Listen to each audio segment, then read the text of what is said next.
Drop everything for a moment, because what you're about to read isn't built on personal opinions, political bias, or random speculation. It's grounded in strategic behavior, geographic constraints, and patterns that have repeated throughout history. When these elements converge in a specific way, they produce outcomes that are often misunderstood by the general public, but clearly recognizable through a systems-level perspective. The next 30 days should not be viewed as routine or ordinary. Instead, they represent a concentrated period in which multiple pressures, decisions, and reactions may align at the same time. By the end of this explanation, the goal is not just to describe events, but to help you understand the underlying structure that connects them and the direction that structure may be moving toward.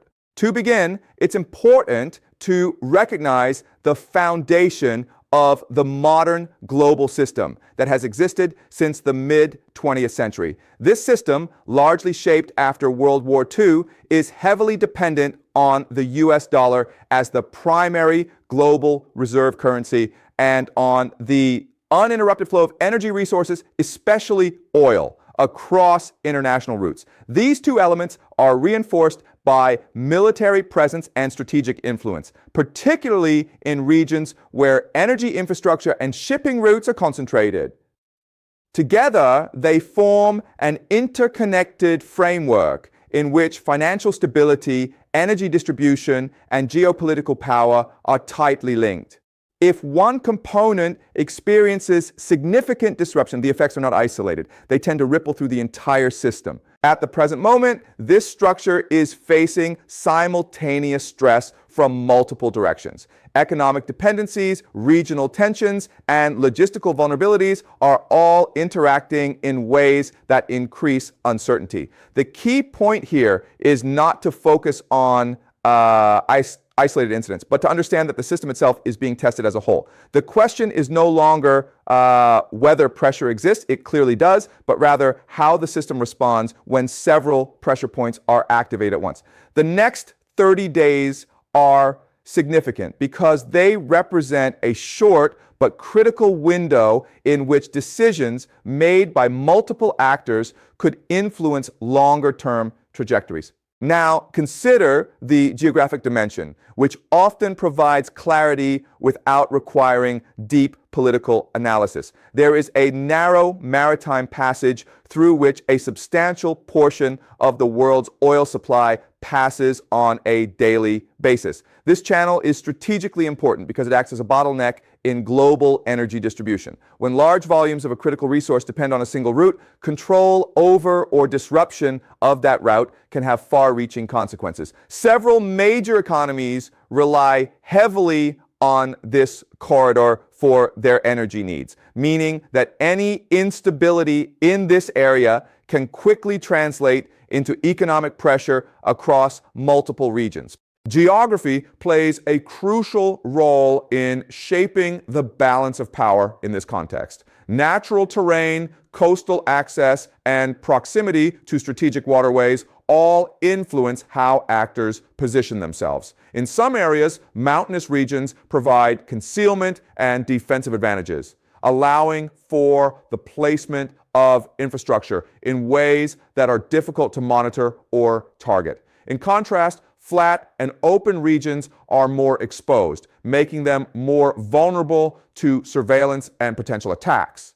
These differences create asymmetries that can influence strategic calculations without requiring numerical superiority in conventional military terms. However, beyond physical geography and military capability, the more important factor to consider is economic leverage. In modern systems, economic pressure can be just as impactful, if not more so, than direct confrontation. Certain countries in energy-producing regions generate substantial revenue from oil exports, and a portion of that revenue is reinvested into global financial markets. These investments help support major corporations and financial institutions, creating a network of interconnected economic dependencies. If disruptions occur in the flow of energy, or if regional instability affects revenue streams, those investment patterns can change rapidly. Capital that once flowed into global markets may be redirected toward domestic priorities or emergency stabilization efforts, potentially reducing liquidity and increasing volatility in financial systems. Another important but often overlooked aspect is infrastructure vulnerability. Many regions in energy-rich areas rely heavily on imports for essential resources such as food and fresh water. In particular, desalination plants play a critical role in converting seawater into potable water. These facilities are essential for sustaining populations in environments where natural freshwater sources are limited. However, they also represent concentrated points of dependency. If such infrastructure is damaged or disrupted, the impact is immediate and widespread. Similarly, transportation hubs, fuel processing facilities, and logistics networks all serve as critical nodes that, if affected, can create cascading challenges across multiple sectors.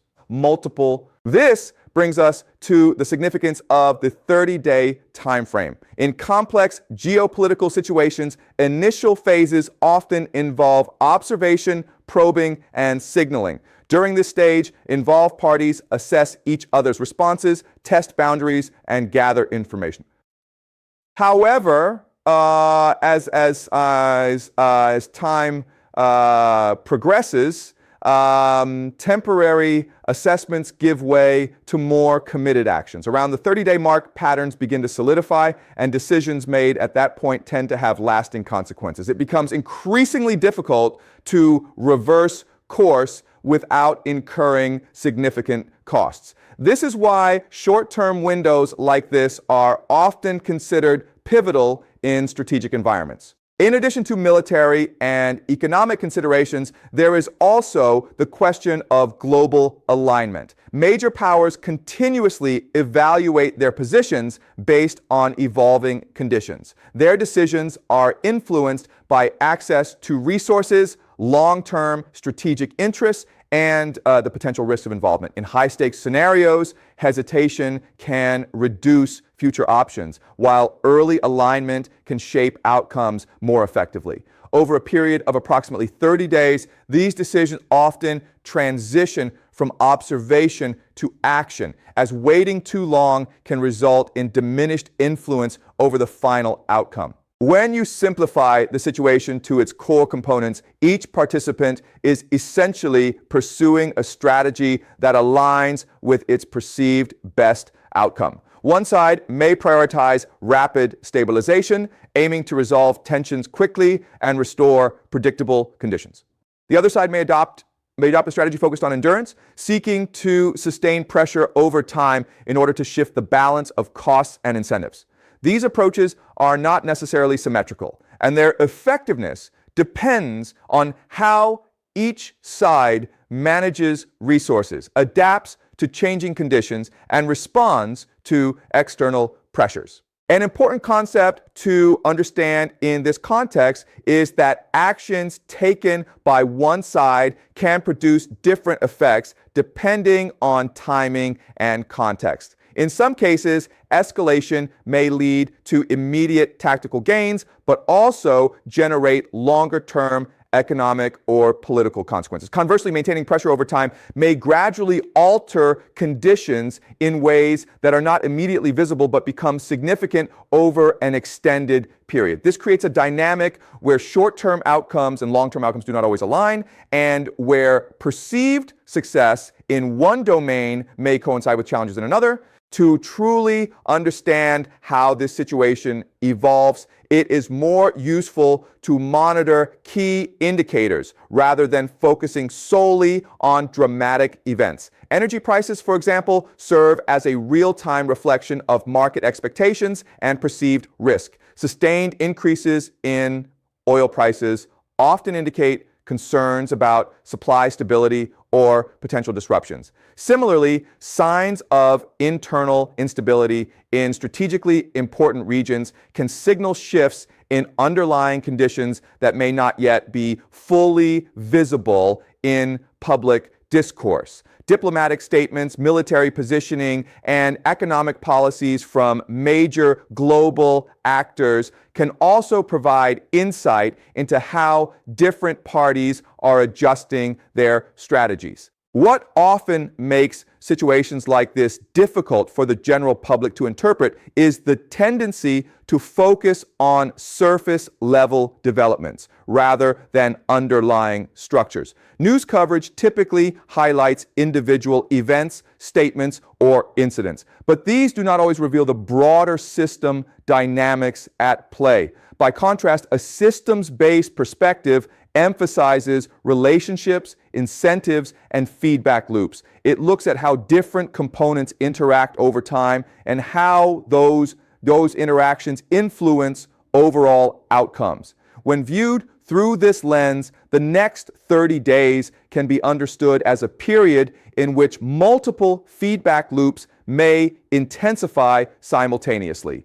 Economic signals, geopolitical decisions, and logistical pressures all interact, creating a complex environment where small changes can have amplified effects. While it is not possible to predict every outcome with precision, it is possible to recognize patterns that suggest direction rather than randomness. Then, ultimately, what becomes clear is that this period is not isolated from the broader trajectory of global systems. Instead, it is part of an ongoing process in which economic structures, strategic interests, and geographic realities continue to interact. The outcome of this window may not determine everything, but it will likely influence the conditions under which future developments occur. The world that emerges after this period may still retain many familiar elements, but it will also reflect the cumulative impact of decisions made